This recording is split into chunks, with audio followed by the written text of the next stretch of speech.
We are in Corinth. The first organized community here was set at the 5th millennium before Christ. The city, there was a time that had about 450,000 slaves, which put Corinth to the same level with Alexandria, Antioch, and Ephesus. When the Romans came, the city was the capital of the Achaean League. And although the Romans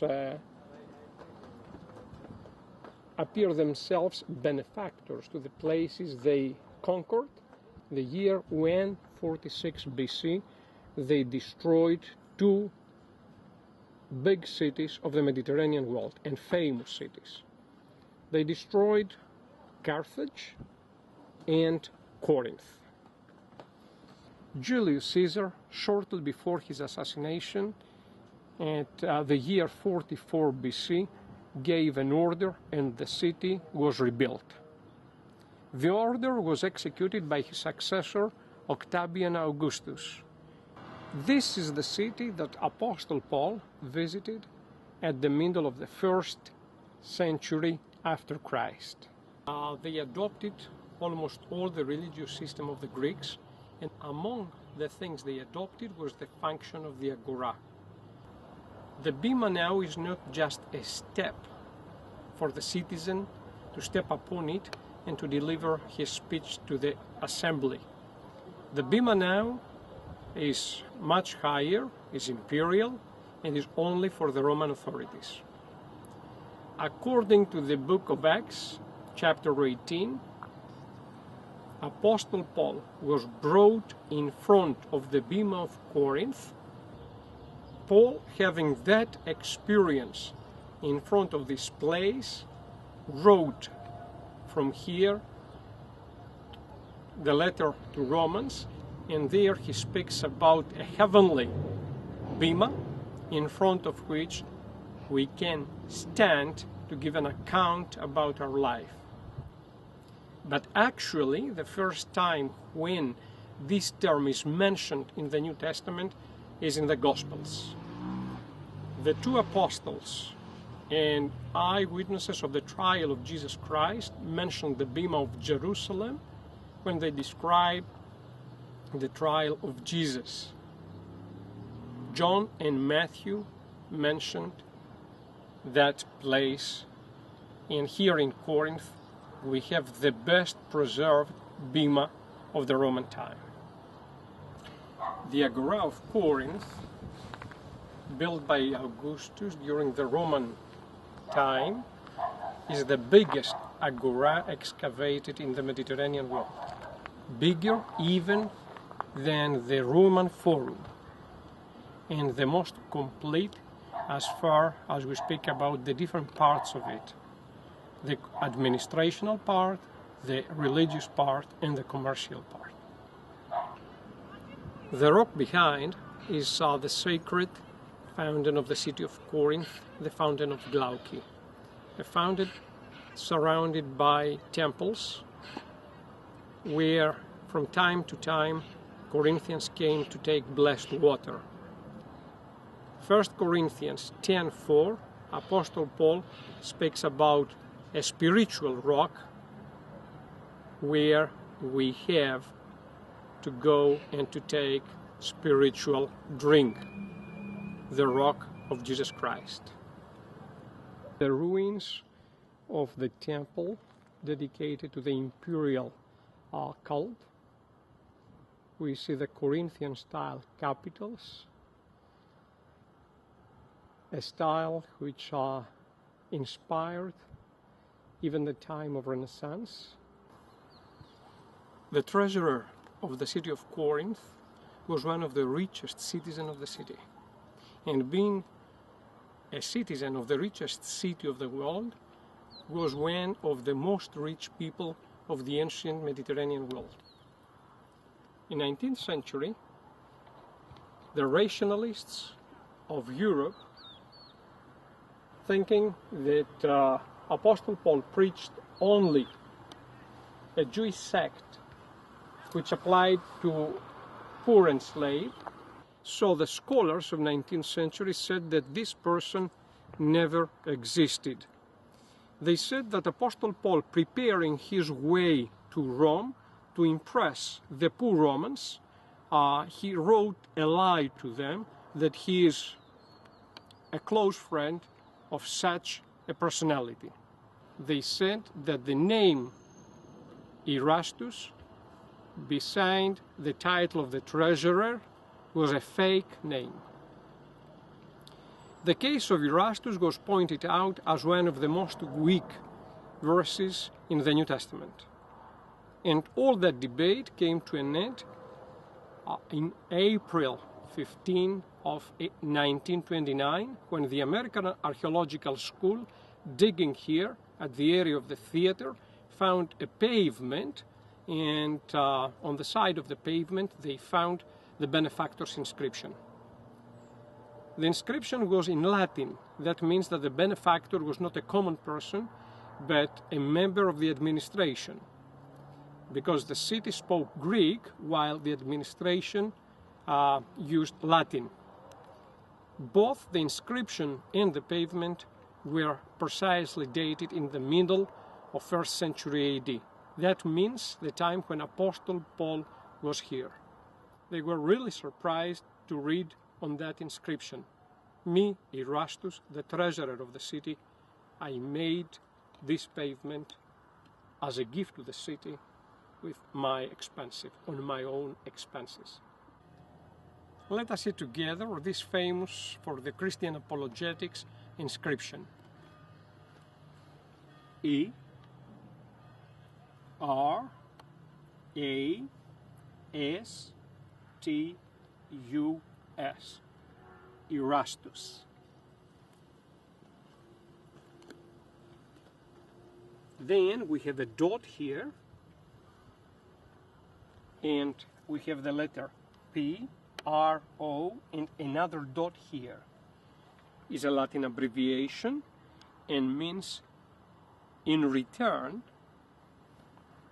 And here we have the term treasury ship, in return of his treasury ship. Aedilitate, equivalent to the Greek term economos, which literally means steward and treasurer.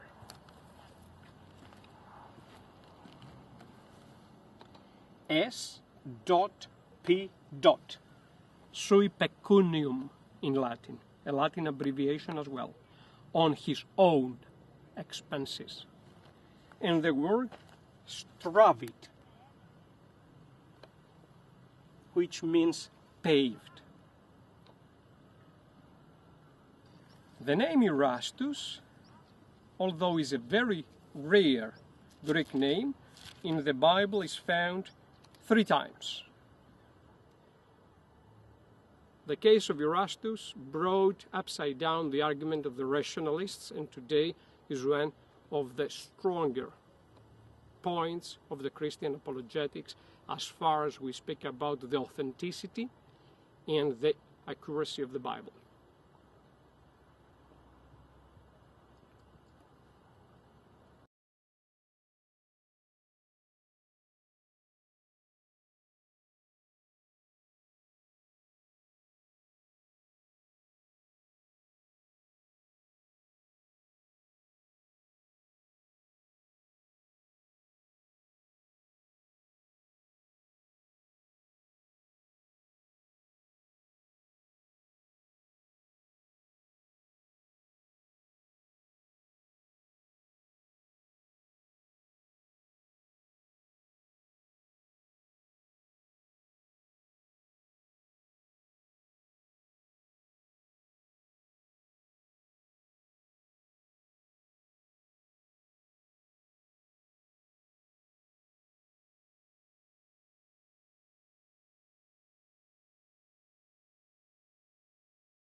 treasurer.